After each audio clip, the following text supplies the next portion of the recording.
My colleague would like me to say, oh, well, interest rates are going down. Oh, things are getting better. But listen, what happened, Mr. Speaker, over the last couple of years? Well, the Bank of Canada has made incredible efforts and made people pay more interest because this government's doubled the debt for this country. That's what's happened over the last couple of years. The honourable member will have 9 minutes remaining for questions and comments after question period. It is now time for statements by members. Okay, statements by members. The honourable member from Oakville North, Burlington. Thank you, Mr. Speaker. The Marathon of Hope Cancer Centre Networks is a bold collaboration that is bringing precision medicine to Canadian cancer patients. In 2016, Terry Fox Research Institute's founding president and scientific director, Dr. Victor Ling, told me, quote, "We have the roadmap to cure cancer. All we need is $150 million from the federal government," end quote. In Budget 2019, we invested that $150 million to create the Marathon of Hope Cancer Centres Network. Canada's brightest minds are now working with a common vision to revolutionize cancer research in Canada. This week, they're here to talk to parliamentarians about their work, and tomorrow night, we'll be at a reception with Terry Fox's brother Daryl, Dr. Andre Villette, and others to share the good news about their progress. Terry Fox said, "Anything is possible if you try. Dreams are made possible if you try." And because of this Team Canada of cancer research, the dream of a world without cancer is closer than ever. Thank you, Mr. Speaker. The honourable member from Edmonton Riverbend.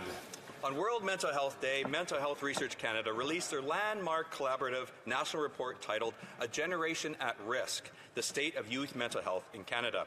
This report brings together research and lived experiences to help us better understand the youth mental health crisis. 3 key takeaways: declining mental health, service gaps and access barriers, and collaborative action. While 19% of youth accessed mental health services last year, an additional 9% are still in need of care but not receiving it. The report outlines key recommendations to improve youth mental health, including enhancing prevention, improving the quality of mental health services, and expanding access. A special thank you to the organizations involved in the report, including Air Jack.org, Kids Help Phone, National Association of Friendship Centres, Strongest Families Institute, Youth in Mind Foundation, Youth Wellness Hubs, and of course, Bell Let's Talk. Thank you all for your continued support in building a future of better mental health for all. The honourable member from Nepean.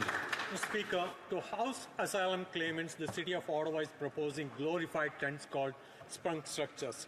Their proposed locations are far away at about 20 to 25 kilometers from other support systems needed for asylum seekers. We have to treat people with dignity, and herding them into proposed structure is not the way to accommodate them. Hence, I firmly oppose the City of Ottawa proposal to accommodate asylum seekers in Barhaven using a sprung structure. The city should use federal funds in a more productive way, like upscaling existing buildings that provide actual homes, security, privacy, and dignity. There is a significant decrease in the number of asylum seekers. Using funds to create more livable place today means they are available as affordable housing tomorrow. Thank you, Mr. Speaker. The Honourable Member for Rivière-des-Mille-Îles.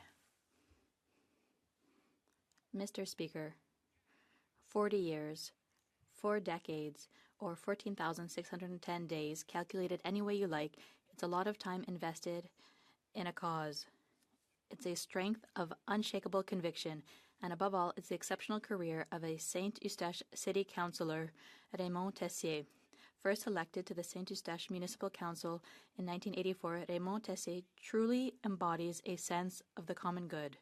His closeness to citizens, his ability to listen, and his determination to act make him a respected and appreciated leader and a pillar of our local democracy. By equaling the record of my colleague from Bécancour, Nicolas Sorel, Raymond Tessier also demonstrates that political commitment knows no bounds as long as it's from the heart. Raymond, I'm convinced that your desire to improve the quality of life of our citizens has allowed you to make your mark and influence, obviously for the better, future generations. Thank you, my friend Raymond, for your dedication and passion. The Honourable Member for Alfred Pellan. Mr. Speaker, the Association for Seniors Living in Laval, an Alfred Pellan organization that has enriched the lives of Laval seniors, celebrated its 50th anniversary with a magnificent evening organized by and for local seniors. Over the past 5 decades, the association has been a place of social integration, offering services and resources needed to overcome loneliness, preserve autonomy, and help people stay in their own homes. I am deeply grateful for the work accomplished by the entire team and volunteers. Thanks to their dedication, they have been able to meet the diverse needs of our residents with care and respect, making the association a true place where each member feels valued and supported. Congratulations on this important milestone, and best wishes for many more years to come. Thank you, Mr. Speaker. The Honourable Member from Prince Albert. Thank you, Mr. Speaker. Last night was a general election in my home province of Saskatchewan, and I'd like to congratulate Sask Party, led by Premier Scott Moe, on their victory. To all those who knocked on doors, volunteered to run as candidates, and went out to the polls and voted, your participation in our democracy is what it means to be a proud Saskatchewanian. Elections don't run themselves, and democracies can't happen without the people. I'd like to congratulate Alana Ross, Eric Schmaltz, Darlene Roden, Todd Gowdy, Terry Bowman, Kevin Kassoon on your recent election victory. I would also like to thank Fred Bradshaw, Joe Hargrave, Nadine Wilson, and Delbert Kirsch for their many years of service. I look forward to working with each and every one of my provincial counterparts, for both new and old faces, to continue to serve the people of Saskatchewan. Thank you, Mr. Speaker. The Honourable Member from Labrador. Thank you, Mr. Speaker. October is Breast Cancer Awareness Month, and each year 28,000 Canadians are diagnosed with breast cancer, and thousands more live with its lasting impact. Breast cancer remains the most commonly diagnosed cancer among Canadian women. As a 2-time survivor of breast cancer, first diagnosed at age 42, I know firsthand the importance of early detection. That is why I've long advocated for reducing the screening age from 50 to 40 in Canada, so women don't have to wait for mammography testing, but rather have choice. I encourage all provinces to follow the lead of the United States and Ontario, Manitoba, British Columbia, Nova Scotia, Prince Edward Island, Newfoundland and Labrador, and the Yukon, which have already reduced mammography screening to age 40. Liberals agree, and so does the Canadian Cancer Society, that we need new national benchmarks to ensure women across the country have access to early screening and detection. Mr. Speaker, I am proof that early detection saves lives, so I encourage all women today, get your mammogram. It could make all the difference in your lives as well. The Honourable Member from Richmond Centre. Mr. Speaker, almost 2 years ago, we learned that several countries, including China, Russia, and India, are trying to interfere in the democratic process in Canada. Last June, the National Security of Intelligence Committee of Parliamentarians tabled a report alleging that certain parliamentarians are unwitting or witting participants in the efforts to interfere by foreign states in Canada's democratic process. There are serious and worrying allegations that have sowed doubt in our democratic institution. Since that time, all opposition leaders except one have chosen to obtain their security clearance to be able to act on foreign interference within their parties. The public inquiry into foreign interference have made clear that every member of this chamber has a responsibility to combat foreign interference in our democracy. I have a simple question for the leader of the Conservative Party. When will he get his security clearance and put the safety of Canadians before partisan politics? Bravo. The Honourable Member from Dauphin, Swan River, Neepawa. Mr. Speaker, the Jasper wildfire investigation has uncovered damning evidence that reveals the Liberal government was grossly negligent in protecting Jasper.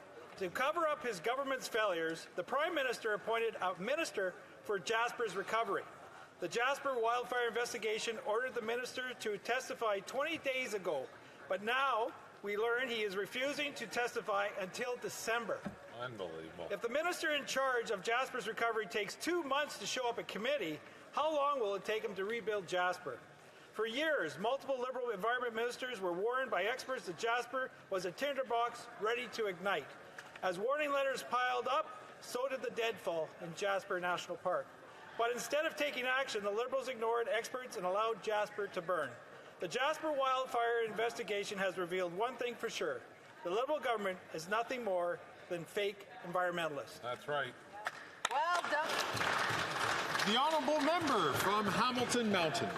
Speaker, by now we all know that Conservatives prefer to ignore the truth and spread fear. So it should come to no surprise to any of us that the Conservative leader continues to refuse top-secret security clearance and a briefing by intelligence officials. He prefers to speculate on what could be true and claims that learning the truth would prevent him from speaking on a topic. Is it because he has problems with the truth? Is he not able to tell the truth? Or maybe he's afraid of the ugly truth that he could learn about his own party, about his own leadership race. Canadians should be alarmed that the leader of the opposition continues to ignore the risks to our national security within his own party. We all want to know, what is he trying to hide?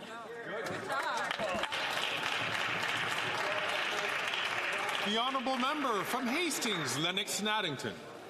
The Liberal NDP carbon tax is fueling an affordability crisis that Canada has not seen in generations. According to Food Banks Canada, a shocking 2 million Canadians use a food bank in a month. And to be clear, it's not just the unemployed or those with limited income who are needing this. Nearly 1 in 5 have full-time work. And this increase in usage is causing havoc on food banks themselves. Nearly 30% are running out of food. People who were donating 9 years ago are now the ones standing in line. I've spent most of my life in rural Ontario, and never, ever has food bank usage been this high. And worst of all, Mr. Speaker, is that nearly 1/3 of them are children. Despite record-high food bank use, the NDP Liberals continue to increase the cost of groceries by increasing the carbon tax by 23% on their way to quadruple the tax. Mr. Speaker, food insecurity is real, and many Canadians are desperate. This Prime Minister must call a carbon tax election. Will he? Let's go. The honourable member from the Bay of Quinte. Mr. Speaker, after 9 years of this Liberal government, rents have doubled, mortgage payments have doubled, the amount needed for a down payment has doubled. The dream of home ownership has slipped away from Canadians. That's why Common Sense Conservatives have announced we will axe the federal sales tax on all new home sales. That means for under $1 million. That means for a house for $800,000, there'll be an annual savings of a one-time savings of $40,000 and then $2,200 of annual mortgage payment savings. And people agree this is great. Eric Lombardi, housing advocate, said, "I'm glad to see this. It's much needed change." And Richard Lyle, the Residential Construction Council, said, "We commend the Conservative leader and his party for putting forward this plan." Mr. Speaker, home ownership shouldn't be because of a GST-sized surprise. Only Conservatives will build homes and make sure that they're more affordable. Conservatives will axe the tax, build the homes, and bring it home to Canadians and their families. The honourable member from Mississauga East Cooksville. Thank you, Mr. Speaker. Mr. Speaker, we were elected to this chamber to represent all Canadian communities and uphold our nation's sovereignty. Democracy belongs to everyone. Yet the Conservative leader seems to fight only for Conservatives rather than for all Canadians. Despite aspiring to become Prime Minister, obtaining a security clearance, staying informed, and making decisions based on evidence rather than ideology is the responsible approach. Yet, the Conservative leader is still the only party leader to refuse to get his security clearance and to act on foreign interference in his own party, Mr. Speaker. So I ask the leader of the Conservative Party, why? Why won't he get his security clearance? Who is he trying to protect? And what does he have to hide? Here, here.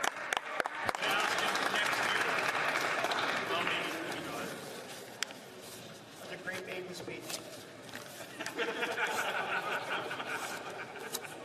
Colleagues. The honourable member from Churchill-Kiwatanuk-Askey. Mr. Speaker, I rise today because unlike what lawyers for the Liberals are arguing when they fight First Nations in court, we in the NDP believe in First Nations' right to clean drinking water. Canada shamefully argues that First Nations are to blame for the lack of clean drinking water. Their lawyers even said, quote, Canada doesn't stop you from helping yourself, unquote. On the one hand, Liberals in Parliament say that all First Nations deserve clean drinking water, while on the other, Liberal-hired lawyers say in court that these aren't statements that should be taken seriously. But if we can't take Liberals' words seriously, let's look at their actions. We're now 1,338 days since the Liberals promised to eliminate all long-term boil water advisories with no end in sight. In my riding, Shamattawa and Tatasquat Cree Nation are fighting the Liberals over that failure. The tap water in Barons River has been brown since May and is a danger to people's health, including those on dialysis. It's time for the Liberals to call up their lawyers, recognize First Nations' right to clean water, and deliver it. The Honourable Member for Thérèse de Blainville. The Mouvement Autonome et Solidaire des Sans-Emploi is on the Hill today to launch the 2024-2025 edition of their Employment Insurance Report, a document that paints a portrait of the problems experienced by the unemployed and tells the story of the many failures of the system in their lives. A program under federal jurisdiction that is unjust and completely obsolete that the Liberal government has promised to reform on numerous occasions and has done nothing about. After 10 years, it's time for the government to take concrete action for workers. Massy, the CNC, and Quebec's major unions are leading a big campaign under the theme Employment Insurance Must Protect Us, to demand that the injustices and inequities of employment insurance be corrected. The Bloc Québécois supports them. Solidarity.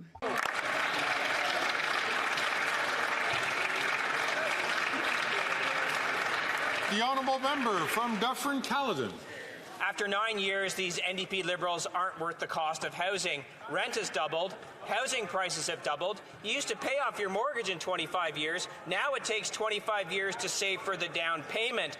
Thankfully, Conservatives have a plan. We will axe the GST on new homes. On an $800,000 house, this will save $40,000. This tax cut will spark 30,000 additional homes being built every single year. The Canadian Home Builders Association said today's announcement by the Conservative Party of Canada will make a big difference. The West End Home Builders Association said removing the GST for new homes under $1 million may be the most significant housing policy commitment in the past 2 decades. NDP Liberals puff up with fake pride with every fake photo op they have on housing. Common sense Conservatives will get the houses built for all Canadians. The Honourable Member from Winnipeg North. Yes, thank you, Mr. Speaker. You know, on this side of the House, we recognize that foreign interference is a serious issue. We're not alone, Mr. Speaker. Canadians from coast to coast to coast understand and appreciate how important this issue is. We have the Conservative Party and the leader of the Conservative Party, Mr. Speaker, that is putting his self-interest and the interest of the Conservative Party of Canada over the interests of Canadians, Mr. Speaker. And I find that is very shameful. At the end of the day, the leader of the Green Party, the NDP Party, the Bloc Party, and the Prime Minister all have the security clearance. Only the leader of the Conservative Party of Canada has chosen not to get that security clearance. Why? What is it that the Conservative leader is hiding? Is there something in his past that Canadians should know about, Mr. Speaker? I believe the leader needs to step up, get the security clearance today, or tell Canadians what he is scared of. Hear, hear. Wow.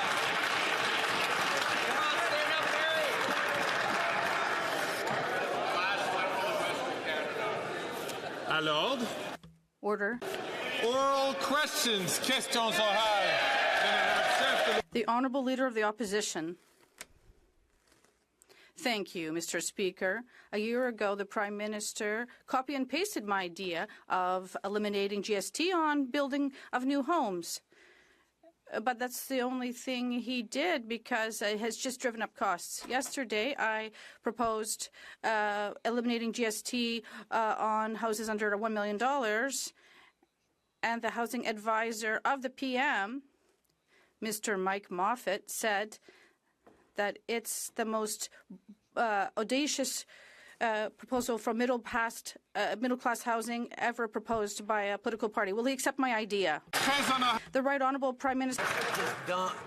Mr. Speaker, when the Leader of the Opposition was the Minister of Housing for Stephen Harper, he failed in his job. He only built 6 affordable housing units across the country. Now he's proposing a program that will cut transfers to municipalities and investments that we're making in infrastructure to build more houses across the country. It's cuts to programs and services that Canadians are counting on, that the Conservatives are offering, and we are investing to build homes across the country for Canadians. The Honourable Leader of the Opposition, we're proposing to eliminate the GST on houses under $1 million. And this will save $25,000 on the purchase of a home, an average home in Quebec. That's a reduction of $1,000, $300 on mortgages per year. Will the PM send this money to his program? And even his minister is saying his program is not building homes. Will he accept my program to cut bureaucracy and taxes to build new homes?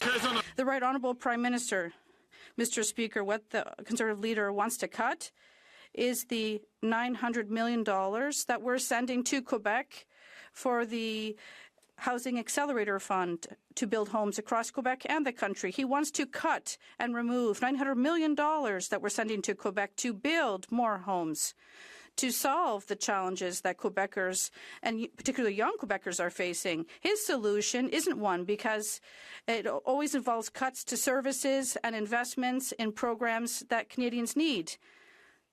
It's not cuts and austerity that Quebecers want. They want investment in a better world. The Honourable Leader of the Opposition. Took my idea last year to remove GST off rental housing construction. It's the only thing he's done right because, of course, after 9 years, he's doubled housing costs. So yesterday, I came up with another common sense idea. Let me quote his housing advisor, Mike Moffat. The Conservative leaders plan to eliminate the GST for newly constructed homes selling for under $1 million is the boldest middle-class housing proposal released to date from any federal political party. Will he accept my common sense idea?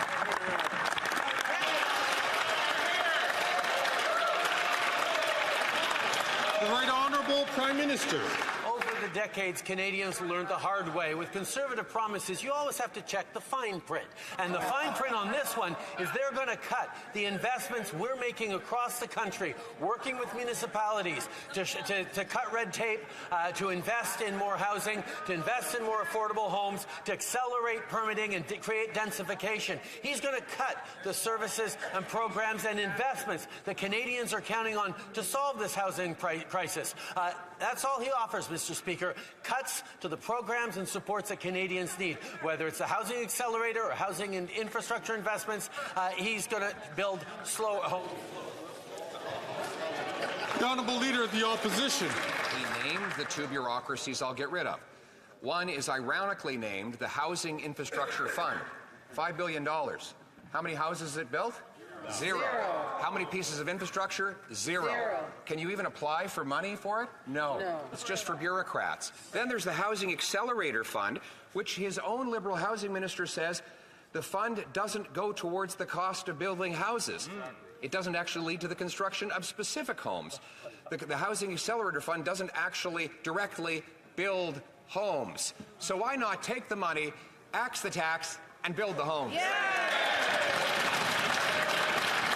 The Right Honourable Prime Minister. Mr. Speaker, the Leader of the Opposition is intending to cut the Housing Accelerator Fund, which is all about creating densification across our communities, accelerating the permitting and cutting red tape, using more public lands, creating more opportunities for public land to be used for the creation of affordable homes. It's about changing the way homes get built so they get built faster and more accessibly for Canadians. He's about cutting the programs and the services that Canadians rely on. That's what Canadians have learned about Conservative promises.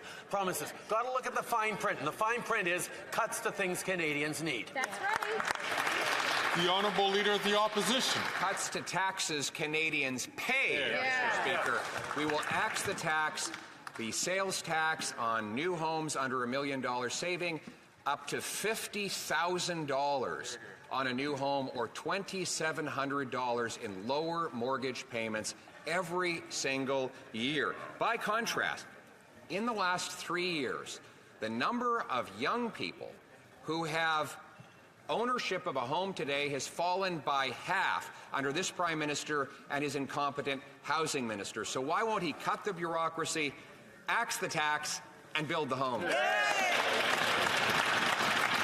Right Honourable Prime Minister. Speaker, Canadians have learned when Conservatives make promises, you've got to check the fine print. And the fine print on this one is cutting programs that are investing in building new homes right across the country, working with municipalities and delivering the homes that Canadians, particularly young Canadians, need. Now, if the Leader of the Opposition actually cared about young Canadians, he wouldn't be standing against the fact that we're asking wealthier Canadians to pay a little more in taxes to help young Canadians with buying a home, with creating a future, with creating the jobs that they need. We're going to continue to invest in young people for intergenerational fairness while he gives tax breaks to wealthiest. The Honourable Member for Belleuil-Chambly. Mr. Speaker, all the parties in this House supported at various stages different measures. One, to help 1 million retirees in Quebec and across the country, and others to support farmers. We gave the government 5 weeks, and then the government said no.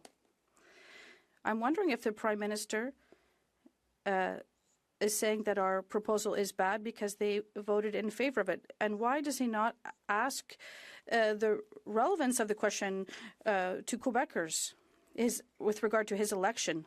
The Right Honourable Prime Minister, Mr. Speaker, the Bloc leader knows full well that in terms of protecting our farmers, we're moving forward and we're here to protect supply management. We're here to ensure that the Senate will adopt this legislation or an equivalent bill because we'll always be here to protect our farmers.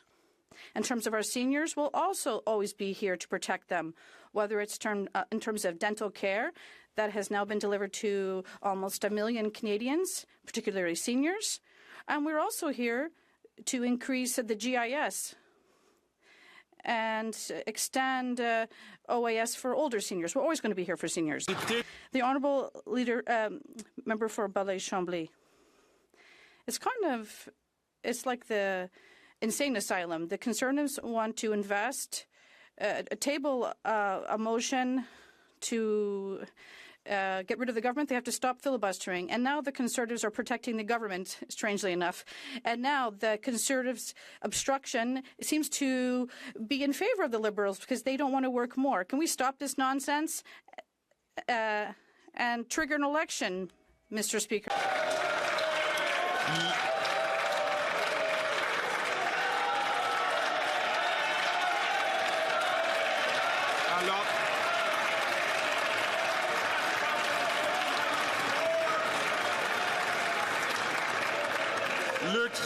The Right Honourable Prime Minister, we can clearly see who is here in this House to play politics and who's here to work.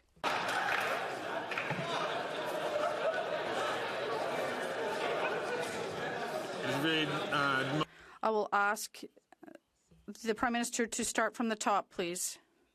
Mr. Speaker, we can clearly see who here in this House is here to play petty politics and who is here to deliver for Canadians. It's exactly what we are doing by providing dental care across this country to help almost 1 million Canadians with dental care. And we have been here to invest in more daycare spots, and we're going to continue to be here to deliver insulin free of charge for people who need it, who cannot afford it, and to provide contraceptives for people who need it. We have work to do, and we are doing it for Canadians. The honourable member from Burnaby South. Rogers is ripping off Canadians with hidden TV box fees. Again, the Conservatives laugh about this while Canadians get ripped off. Very interesting. The Liberals help them do it by allowing the merger, the multi-billion-dollar merger with Shaw. And the Conservatives not only are laughing, but they don't care about it because their Conservative leader gets big checks from Edward Rogers. Oh, that makes sense. I get it now.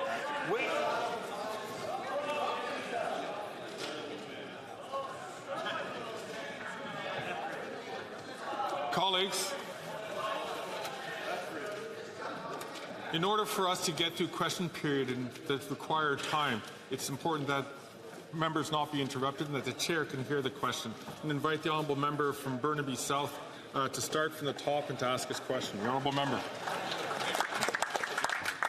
I'm curious if the Conservatives are going to laugh again when I mention that Canadians are getting ripped off by Rogers, who is charging them hidden fees every month when they rent their TV box.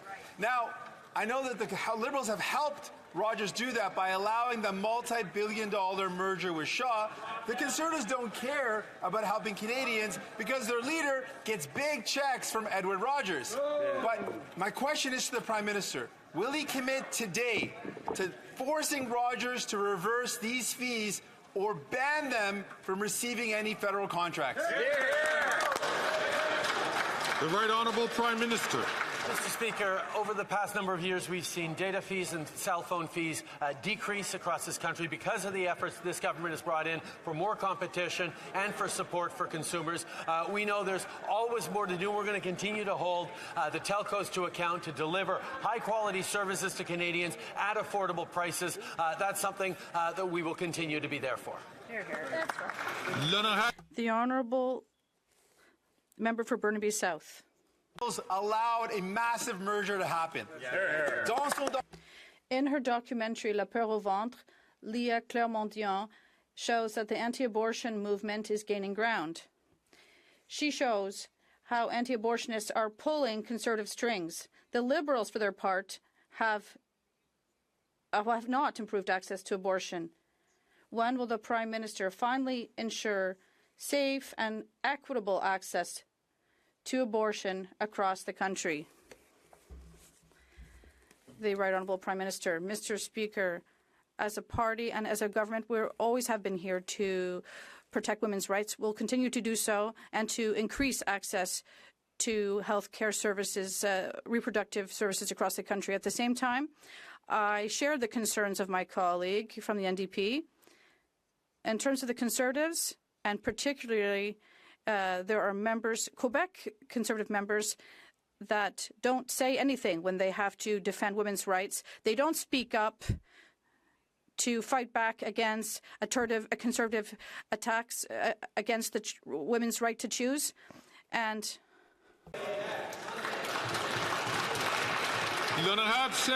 the Honourable Leader of the Opposition. Mr. Speaker, the Bloc has done a flip-flop after voting 188 times to keep this government in power. It's the most centralizing and expansionist government in history. They've kept them in power. They voted two more times this fall in a confidence vote, even though they gave nothing to farmers or seniors. Once again, can the Bloc vote with us to end this government that does less for Quebec? Will the NDP finally break off its costly coalition with the government and call a carbon tax election?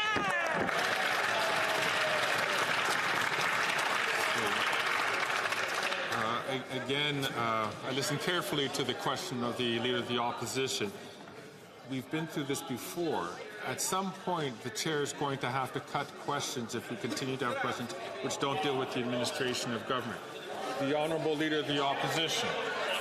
Mr. Speaker, the very angry housing minister has been up all night trying to dream up some snarky comment in response to the very popular announcement Common Sense Conservatives made yesterday to axe the federal sales tax on homes under $1 million. Something that his own advisor, Dr. Mike Moffat, has said is the most bold announcement of any federal party for middle-class home ownership. He took my idea on GST for rental housing. Will he accept this common sense plan to axe the tax? Yeah.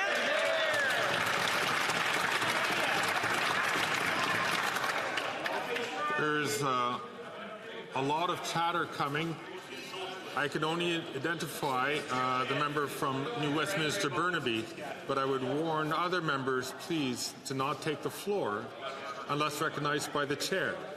It's important for question period to happen during the time that it's supposed to happen.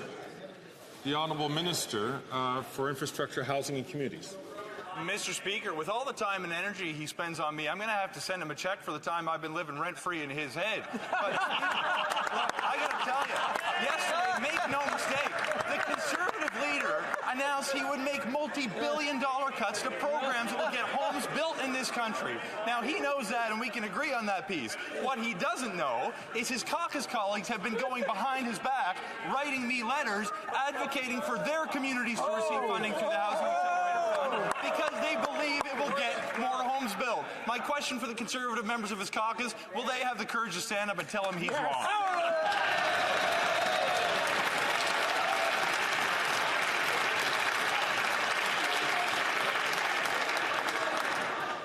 The Honourable Leader of the Opposition. Mr. Speaker, it's the only rent he hasn't doubled. And nobody else has to tell that member that he's wrong because he told himself.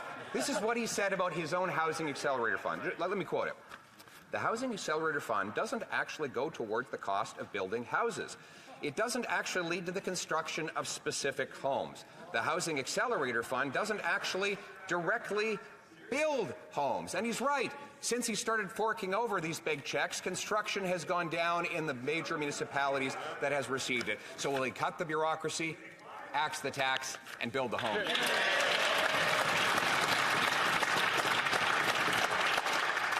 I ask all members once again, including the member from Hamilton Centre, to please not take the floor. The Honourable Minister for Housing, Infrastructure and Communities. Mr. Speaker, there was a time not so long ago when the Conservative leader was actually advocating the government do more to increase density near the services that people need.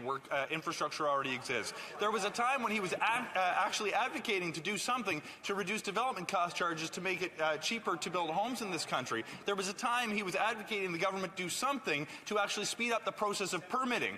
Now that we've actually moved forward with billions of dollars of investments that are getting homes built, making changes, he's changed his view and says we should do nothing on any of these programs and blames the government for making the investments he once thought was a good idea. We're going to do what it takes to build homes. I wish he'd join us. The Honourable Leader of the Opposition. Mr. Speaker, he's done precisely the opposite. Since he gave Toronto $500 million, that city hall has jacked up development taxes by 40%. No wonder construction is down 20%.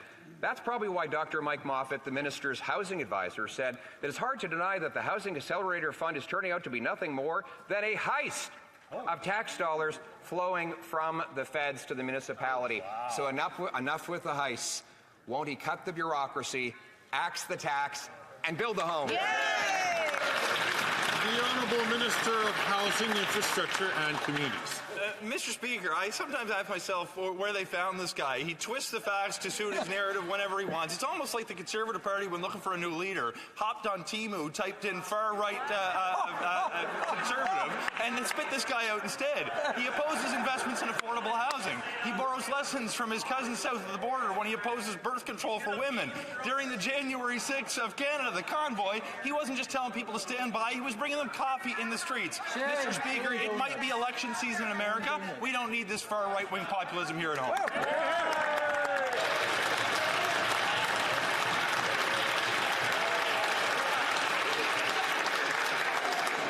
The Order. The Honourable Leader of the Opposition. Mr. Speaker, speaking of leadership contestants, that member must be so uptight and angry because the polling shows that though Canadians want to fire that Prime Minister, the Housing Minister ranks dead last in the polls to replace him. And why wouldn't he? This is the guy who lost track of 1 million people when he was Immigration Minister. Right. He ignored warnings from his own department that letting in 200% more people would cause a housing shortage. And his own government spent the last week trashing his entire immigration record. How can arrogance and incompetence so comfortably reside in one man? Yeah!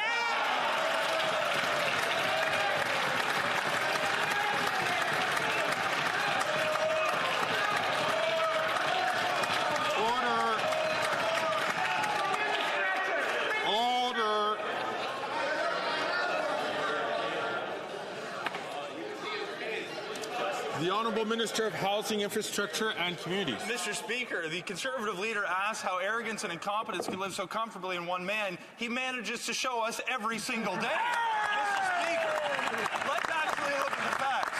While he's concerned about my polling numbers, I'm concerned about helping people in need. We put billions of dollars on the table to build or repair hundreds of thousands of homes in this country so vulnerable Canadians have a roof over his head.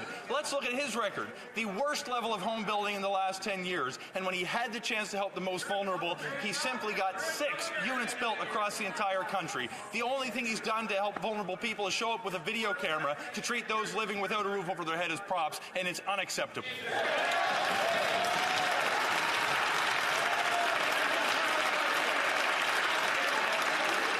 The Honourable Leader of the Opposition. Mr. Speaker, the sum total of the chaos in our immigration system that happened under this government happened while he was the minister. Yeah. His own subsequent Liberal successor has now denounced him and blamed him and his policies for the housing shortfall we have today.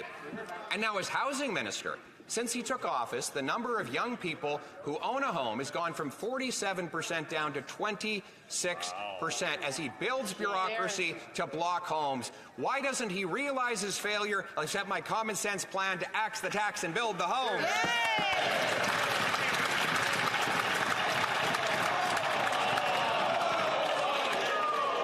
The Honourable Minister for Immigration, Refugees and Citizenship. À l'ordre, s'il vous plaît. Order, please. The Honourable Minister. Mr. Speaker, the Leader of the Opposition has said there's been consensus on immigration for 150 years. That means he's okay with the Chinese head tax. That means he's okay with not letting Jews in after the Second World War. Yep. That means, Mr. Speaker, that he's okay, and we know it already. He was in cabinet. He was okay with the barbaric practices snitch line. How does he want to fix things, Mr. Speaker? He wants to use math. Well, the last time he used math, he was the housing minister, and he could barely count to 6.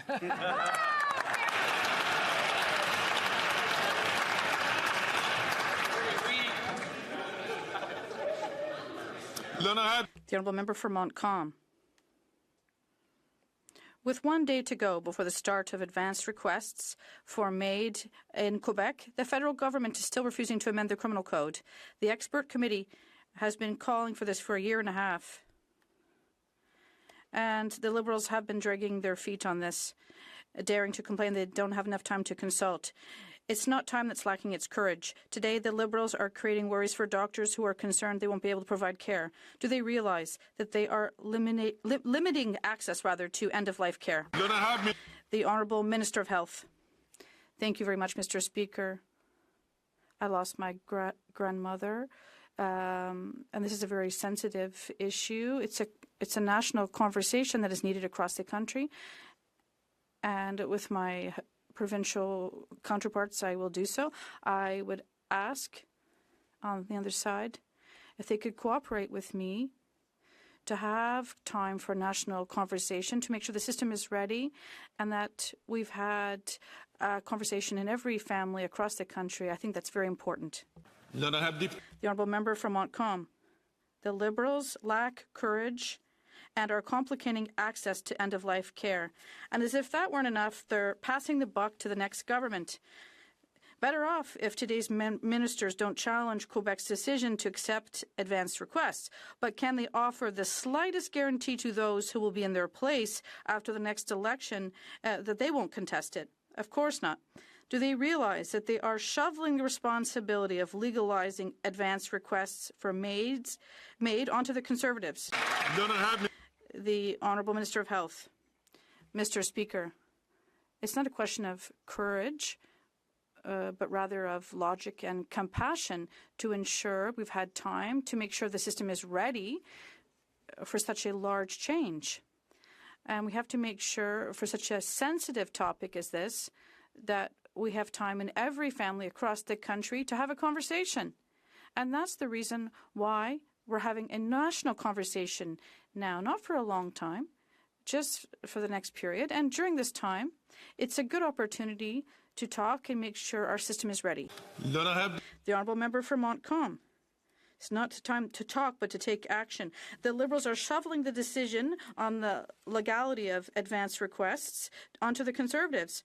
And this is a party that has been against any form of MAID since day one, a party that is infiltrated by the religious right, a party that finances itself with collection money from fanatical churches in the West. Imagine this is the party that will decide whether or not to legally protect doctors who provide end-of-life care to Quebecers. How can the Liberals be so irresponsible?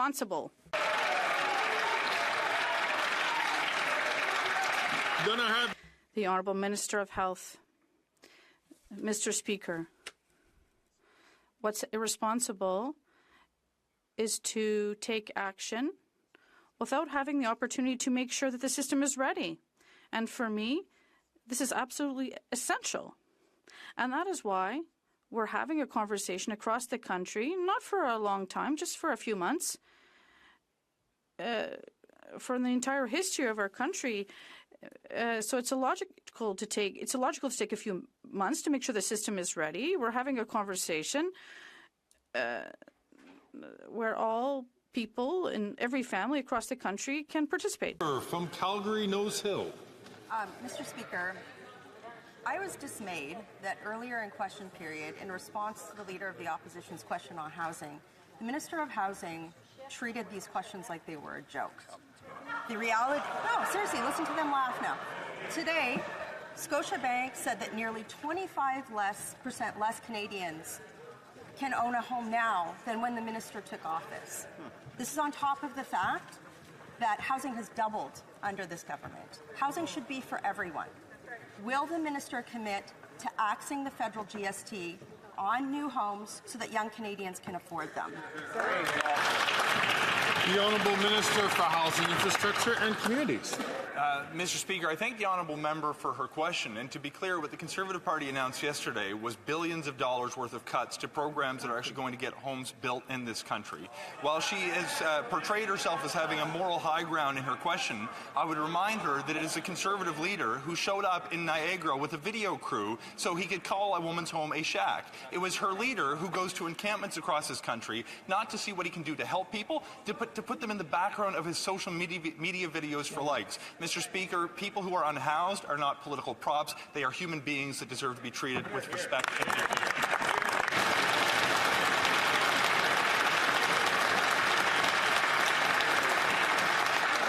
The Honourable Member from Calgary, Nose Hill. The Housing Accelerator Fund doesn't actually directly build homes. Who said that? The Minister of Housing! This is the same man who juiced temporary visas knowing that students were sleeping under bridges and were performing sex acts because they couldn't afford rent. This minister has been allowed to fail upwards. Even his caucus members know that. So when will the Prime Minister stop letting this minister fail upwards while Canadians are failing to pay their rent? Hear, hear. The Honourable Minister of Housing, Infrastructure and Communities. Mr. Speaker, the attempt to link very challenging life circumstances to the government's Housing Accelerator Fund is beyond disingenuous. She wants to talk about what her colleague members know. They know that this fund is actually helping get more housing built in this country. There is a number of them who are writing me personally asking that their communities be picked for funding because they know that it's going to succeed in building more homes in their cities. Mr. Speaker, my question is whether they will have the courage to actually stand up and tell their leader that he is wrong to make billions of dollars of cuts to housing like he was wrong when he did it when he was the minister.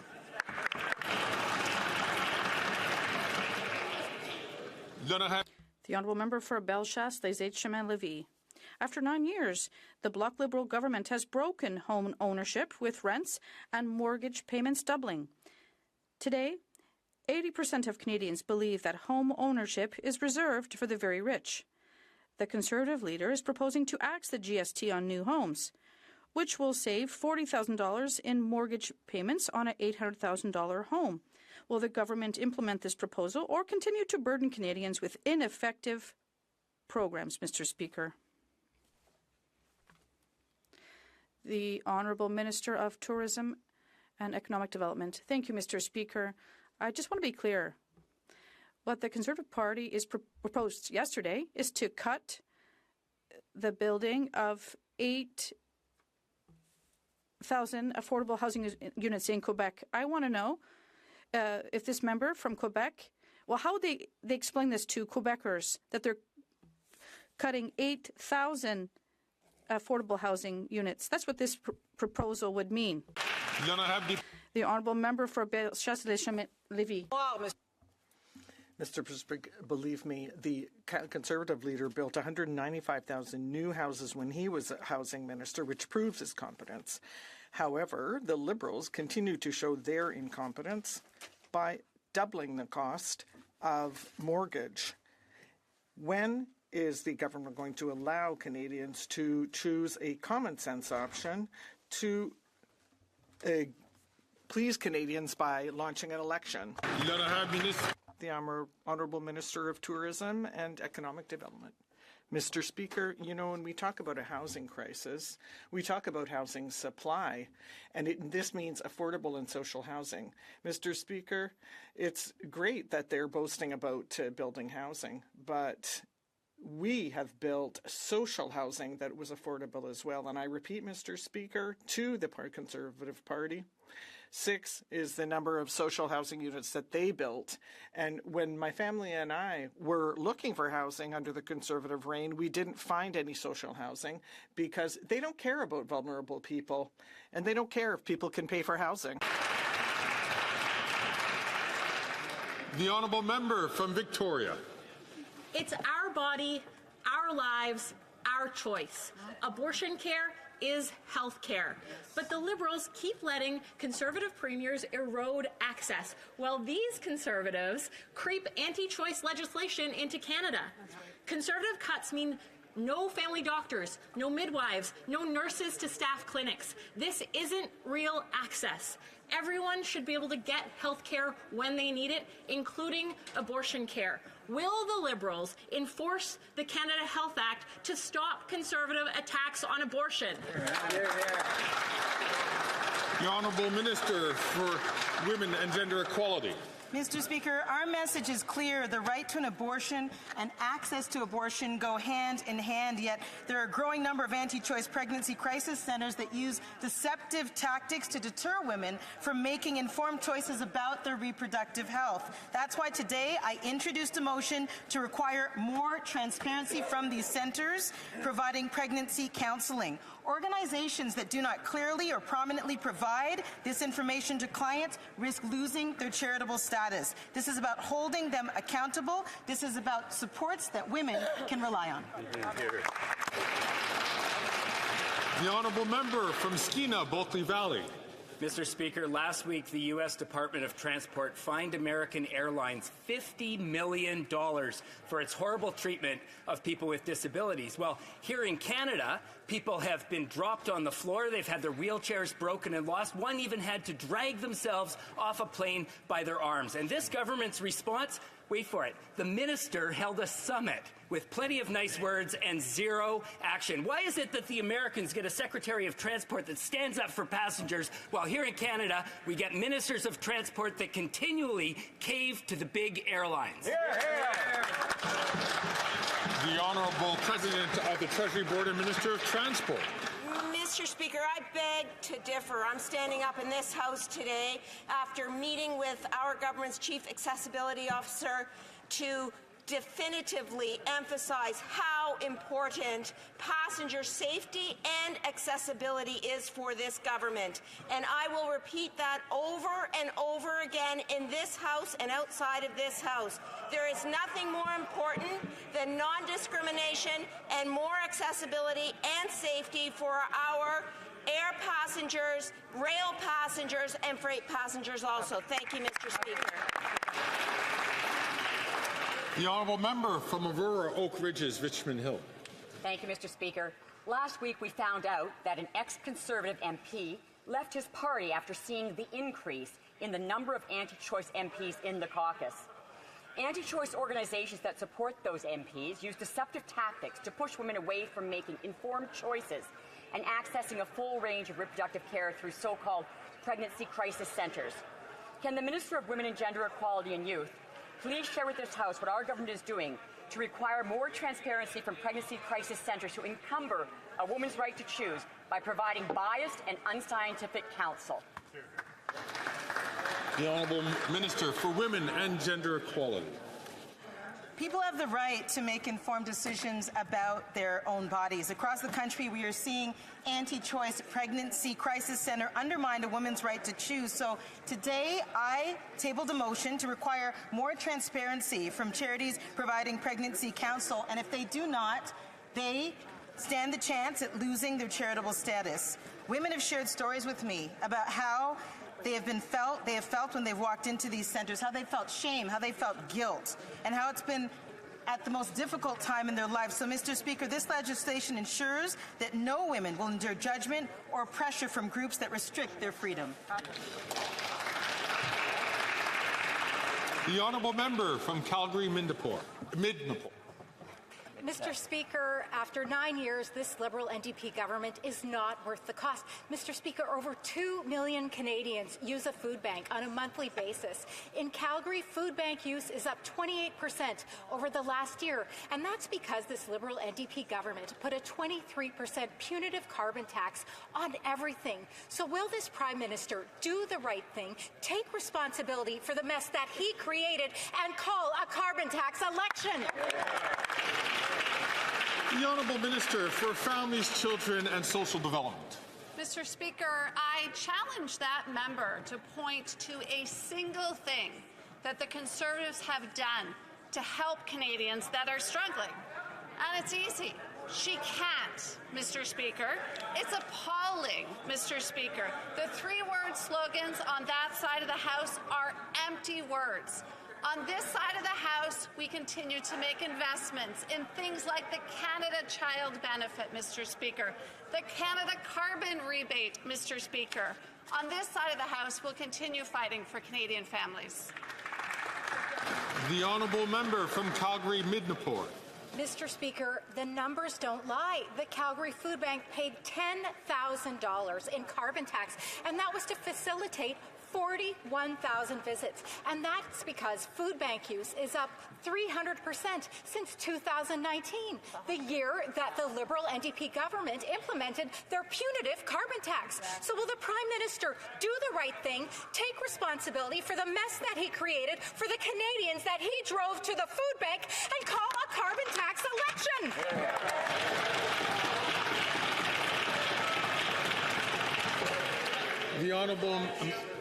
The Honourable Minister for Employment, Workforce Development and Official Languages. Thank you, Mr. Speaker. The Honourable Member wants to talk about numbers and facts, so let's talk about the numbers and facts. 8 out of 10 Albertans get more money back from the Canada Carbon Rebate than they pay in the price on pollution. But, Mr. Speaker, the best solution to people who are struggling is a good job. $22 billion in investments from this government into the energy sector, into clean electricity, into carbon capture, use and storage. $25 billion billion for the healthcare system.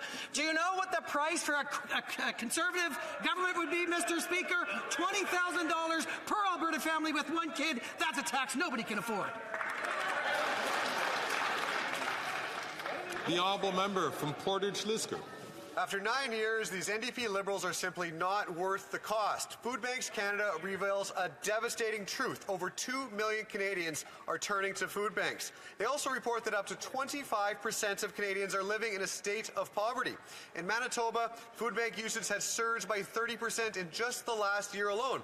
And despite this crisis, the Prime Minister still thinks it's some sort of a brilliant idea to quadruple the carbon tax. So when will the Prime Minister put an end to this misery and finally just call a carbon tax election? The Honourable Minister for Families, Children and Social Development. Mr. Speaker, I had the opportunity recently to be in Manitoba and to announce that Manitoba has signed on to our National School Food Program.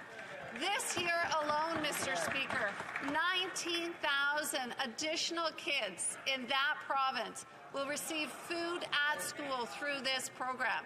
That's real children and real food, not the bureaucracy that the leader of the Conservatives would like to claim that this program is. That's the impact of the work that we're doing as we roll out this program across the country. The honourable member from Portage Lisgar.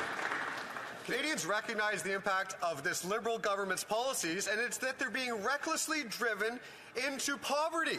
How many more families have to suffer? How long do the lineups at food banks need to be before this Prime Minister realizes that he and his government are the cause? Because if you tax the farmer who grows the food, the trucker who ships the food, and the grocer who sells the food, how can he be surprised when we're seeing record-breaking food bank use? Canadians want a carbon tax election. When will this Prime Minister give it to them? The Honourable Deputy Prime Minister and Minister of Finance. Mr. Speaker, the Conservative leader doesn't usually give press conferences. That's why it's understandable that he goofed yesterday, and he admitted his true plan. He said, we're going to cut 2 programs for sure, and more beyond that. Shame. So now we all know the Conservative plan is one of cuts, cuts, cuts. Shame. They're going to cut that school food program that's going to feed 400,000 kids. They're going to cut dental care that is provided care to 1 million Canadians. They're going to cut pharmacare. They're going to cut early learning and child care. But we won't let them. That's right. The honourable member for Avignon, La Métis Matane Matapédia. Mr. Speaker, at the Bordeaux prison in Montreal, the correctional officers say that there are so many drones that fly overhead that it's like an airport. They carry knives, drugs, and they smuggle in cell phones for the criminals in prison. And in Ottawa, they just sit back and sit idly by. Quebec is calling for phone signal jammers, and correctional officers want the same thing in federal prisons. But nothing is moving, except for the drones, of course. What is the minister waiting for to ban the use of cell phones in prison? The Honourable Minister of Public Safety. Mr. Speaker, on the contrary, we're not waiting. We're already rolling out a number of technologies in federal prisons. And obviously, we can't discuss the details of this technology capacity in public. I have visited some of these federal penitentiaries in Quebec, and I've seen for myself that the application of these technologies works. And I've had a great discussion with Minister Bonardel in Quebec to help Quebec with their prisons so that they have access to the same technology. The Honourable Member for Rivière-du-Nord. Mr. Speaker, the most serious problem with cell phones in prison is that it allows gang leaders to continue their criminal activities inside the walls. These bandits can take out contract killings against their enemies. They can burn down stores and make drug deals. In fact, they continue to represent a security threat to Quebecers and Canadians from federal prisons. This is proven, as we know, and the minister should know this. Why is he not working to ban once and for all the use of cell phones in penitentiaries? Thank you. The Honourable Minister of Public Safety. Monsieur le Président. Mr. Speaker, of course, we are acting exactly to prevent this issue, and my colleague knows this. I am going to be visiting a penitentiary on Friday with Minister Bonardel, and we're going to discuss this issue, and I'll be very pleased to organize a briefing for my colleagues in the bloc to discuss the technologies that are in place. And it's not it's simple, so we can't give details in public on the floor of the House of Commons. The honourable member from Haliburton, Kawartha Lakes, Brock. Speaker, after 9 years, these NDP Liberals aren't worth the misery. Every month in Ontario, 750,000 people must rely on food banks to get by. That's up nearly 10% over last year. Shameful. Worse, monthly visits by Ontario's children are up almost 117% since 2019. Despite these record numbers of children relying on these food banks, the NDP Liberals continue to increase the carbon tax by 23%, on the way to actually quadrupling it, making groceries even more expensive. How many more families must suffer before the Prime Minister calls an election? Good question. The Honourable Minister for Families, Children and Social Development. Mr. Speaker, Canadians have been facing challenges in these expensive times, and that's exactly why we've been delivering programs to help them. Our $10 a day childcare program, Mr. Speaker, is saving families thousands of dollars each and every year. The National School Food Program, Mr. Speaker, which will see 400,000 additional kids receive food at school. The Conservatives would like to make you think they are pro-family, but we know that they will cut these programs at the first possible opportunity. The honourable member from Haliburton, Kawartha Lakes, Brock. Speaker, after 9 years, Indigenous peoples and families living in rural and remote Ontario know the NDP Liberals aren't worth the cost. The impact of the carbon tax on the cost of groceries is a real issue for those trying to make ends meet and feed their families. Hunger Count 2024 reports there are over 2 million visits to food banks across Canada in March of last year. That's up 90% since 2019. When will the Prime Minister stop ignoring the evidence, admit their carbon tax scheme isn't working, and call a carbon tax election? The Honourable Minister for Indigenous Services. Well, thank you, Mr. Speaker. For a moment, I thought my official critic was going to ask a question about Indigenous peoples, but again, we saw a return to their talking points, not the kinds of things that matter to the First Nations people that I've been working so hard with along with my colleagues. In fact, that member voted against Indigenous health care, Grassy Narrows care home, emergency management support, schools, roads, housing, water. You get the picture, Mr. Speaker. They're no friends to Indigenous people. The honourable member from Coastal Bay Central, Notre Dame.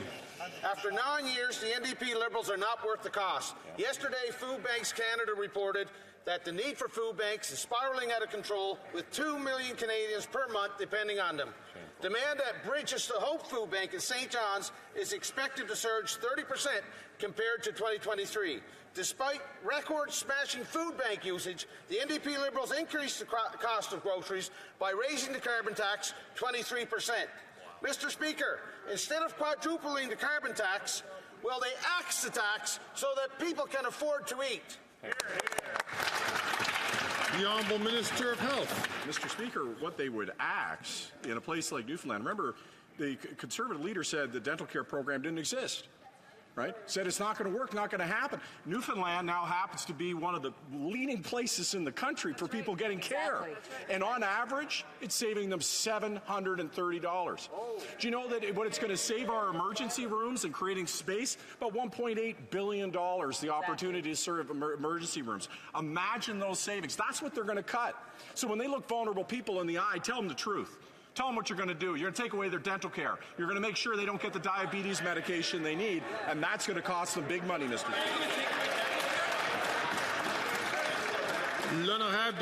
The Honourable Member for Sudbury. Mr. Speaker, the Leader of the Opposition. Okay. Order. Okay. Order, please. The Honourable Member for Sudbury. Mr. Speaker, the Leader of the Opposition continues to bury his head in the sand and refuses to take the security of our country seriously. All other party leaders have received their security clearance, but not him. Now, he doesn't understand clearly the importance of getting security clearance, so can the government explain to the rest of the Conservative members how important it is to protect our democracy?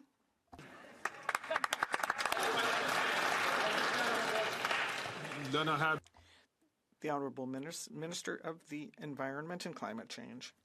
Thank you, Mr. Speaker, and I'd like to thank the member for Sudbury for her question. Our government recognizes the importance of protecting our country and our democratic institutions from the threat of foreign interference. That is why we offered all party leaders their security clearance. Now, the Conservative leader is the only one who is shirking his obligations. Why? Because if he had nothing to hide from Canadians, he would get his security clearance and his top secret briefing. Unfortunately, the Conservative leader is only in Ottawa to do what he's done best for 20 years. That is, serve his own interests at the expense of Canadians and their safety. The honourable member from Kildone and St. Paul. Mr. Speaker, after 9 years of Liberals, crime is up and small businesses are fed up. The Liberal Prime Minister changed the laws to make it easier for violent repeat offenders to get bail, and now break-and-enters, thefts, vandalism have become everyday realities for small businesses in Canada. Nearly 60% of small businesses in BC, for example, are being directly impacted by crime. 8 in 10 are worried about their personal safety. This has cost businesses thousands of dollars, driving up costs of food and goods for their customers. When will the Liberals reverse their catch and release policy so that Canadians can shop safely and affordably once again? The Honourable Minister of National Defence. Thank you, Mr. Speaker. I spent 39 years fighting crime in the city of Toronto, and one of the things I learned in that 39 years is that cops count. But, Mr. Speaker, today there are 700 fewer police officers in the city of Toronto than when I was the police chief. And those are the same cops, by the way, who fought guns and gangs, gave evidence at bail hearings, and kept our neighborhood safe. But just like the Harper government that cut 1,000 RCMP positions, Conservative mayors and premiers have frozen police hiring. This is the price we're all paying for reckless Conservative cuts. And if the Conservatives are looking for causation of the rising crime, look in the mirror. The Honourable Member for Charlebourg and Saint-Jean. This Minister of Justice has showed us that he'd rather be soft on criminals than keep children safe. Paul Arcand reports that André Fèvre, a pedophile who led a social club of child abusers, which aimed to teach people how to lure and seduce children, was released by the parole board once again.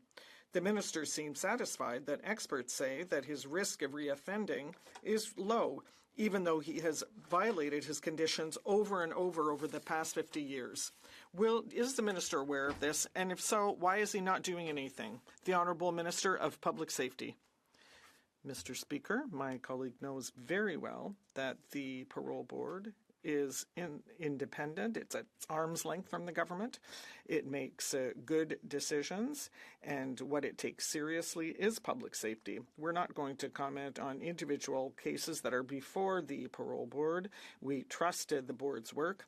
And however, as my colleague, the Minister of Defence, said, we are very surprised to see how many cuts the Conservatives have made to the RCMP and the CBSA, and now they claim to want to fight crime gangs. From Sherwood Park, Fort Saskatchewan. After 9 years of NDP Liberals, taxes are up, costs are up, crime is up, and time is up. Now, Liberals have allowed fraudulent, non-Indigenous insiders and shell companies to steal contracts that had been earmarked for Indigenous businesses. Now that companies like Canadian Healthcare Agency and Dalian Enterprises, who got over $100 million each, have been removed from the Indigenous business list, they should pay back the money that had been set aside for Indigenous companies. When will this government get our money back from bad actors who pretended to be Indigenous?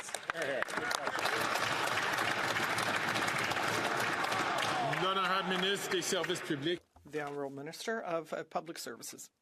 Thank you, Mr. Speaker. My colleague knows full well that audits are done regularly to ensure that things are done properly. What my colleague has not said, though, is whether he is in favor of these targets to be granted to Indigenous businesses. Order. The honourable member from St. John's East. Mr. Speaker, protecting a woman's right to control her own body includes access to clear and transparent choices in health care. Far too often we see actors operating in the charitable healthcare sector, victimizing vulnerable women seeking sexual and reproductive health services. Can the Deputy Prime Minister and Minister of Finance update the women of this country what this government is doing to ensure they are protected from these nefarious predators?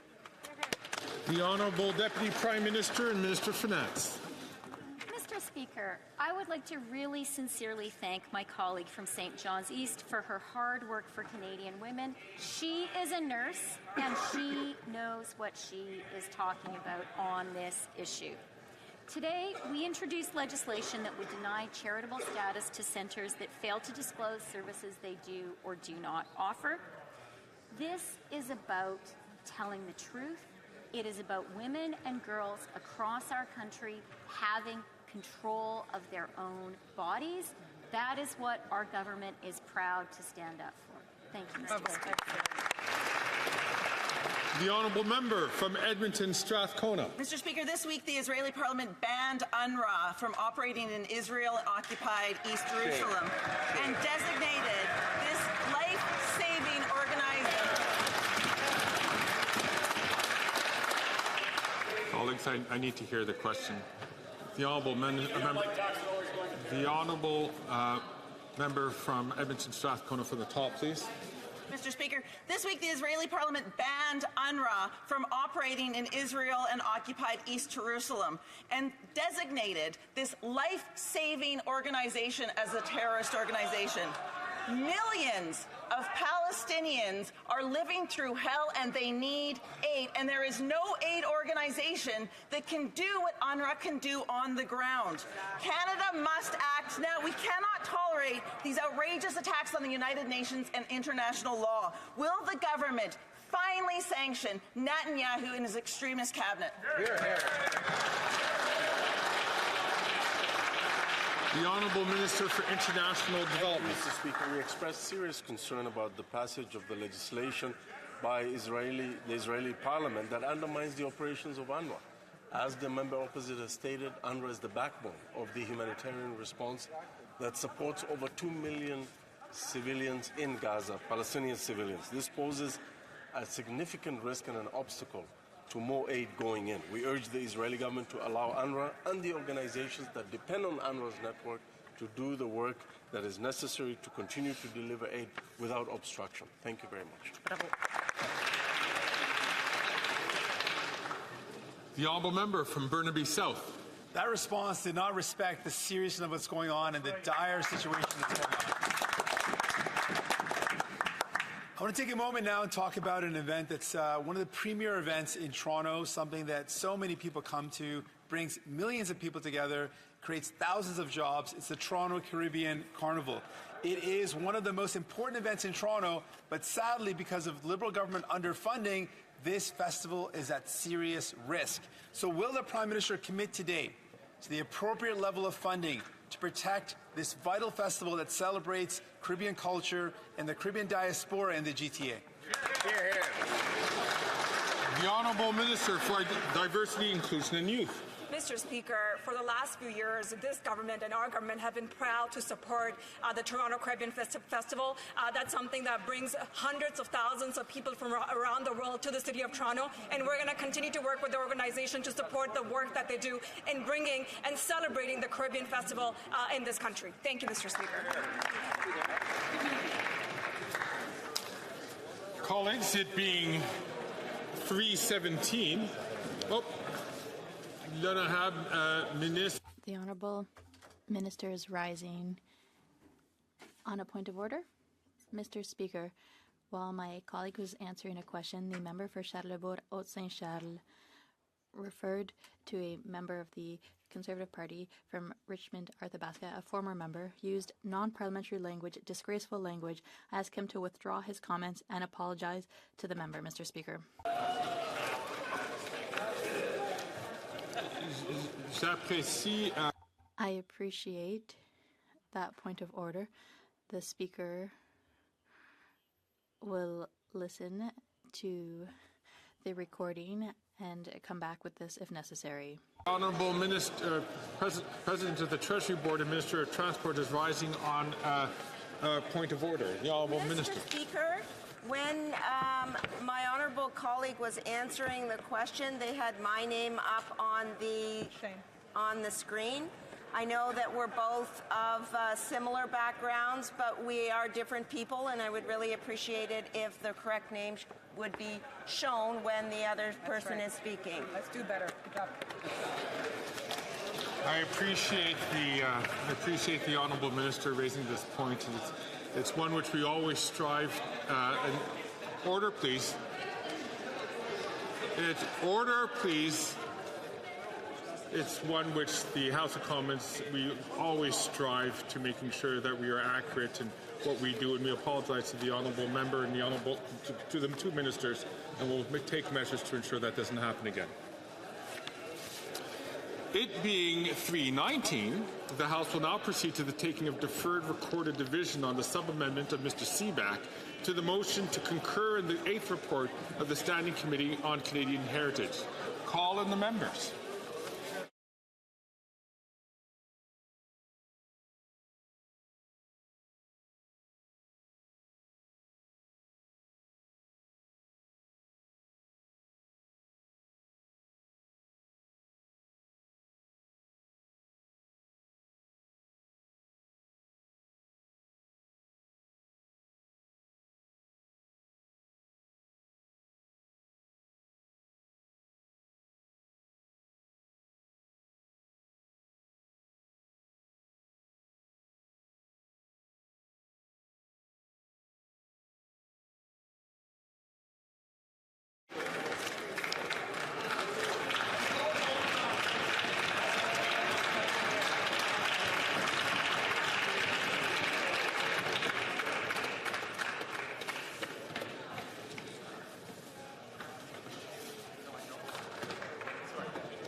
The question is as follows.